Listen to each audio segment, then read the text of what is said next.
नमस्कार, बातमीपत्रात सगळ्यांचं स्वागत आणि महत्त्वाची राजकीय बातमी पाहूया। महायुतीत भाजप सोबत आमचा ताळमेळ होऊ शकतो, पण भाजप सोबत जो पक्ष आहे त्यांच्यासोबत आम्ही राहू शकत नाही, त्यामुळे युती व्हायचा प्रश्नच येत नाही, असे परखड मत राष्ट्रवादी अजित पवार गटाचे आमदार संजय खोडके यांनी व्यक्त करत युवा स्वाभिमान पक्षाचे अध्यक्ष आणि बडनेरा आमदार रवी राणा यांच्यावर निशाणा साधलाय।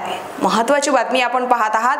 तर आगामी अमरावती महापालिकेच्या निवडणुकीमध्ये भाजपशी युतीचा वरच्या स्तरावर निर्णय जरी झाला तरी अमरावतीमध्ये राणा यांचा पक्ष सोबत असेल तर आम्ही स्वतंत्र निवडणूक लढवणार आणि त्यांच्यासोबत आमचा ताळमेळ बसू शकत नाही, असे संजय खोडके म्हणाले। तर ज्या लोकांसोबत आम्ही सातत्याने संघर्ष करीत आलो आहे, ज्यांच्यामुळे पक्षाची प्रतिमा खराब होईल, तर त्यांच्यासोबत युती करणं योग्य होणार नाही आणि आम्हाला सर्वसामान्यांना, सर्व धर्मियांना सोबत घेऊन चालायचे आहे। तर रोज एका धर्मावर टीका करणाऱ्या लोकांसोबत आम्ही एकत्र राहू शकत नाही, असंही खोडके म्हणाले। तर एका धर्माला लक्ष्य करून द्वेषाचे राजकारण करणाऱ्या लोकांसोबत आम्ही युती करू शकणार नाही, असे स्पष्ट करताना संजय खोडके यांनी राणा दाम्पत्यावर अप्रत्यक्ष टीका केली आहे।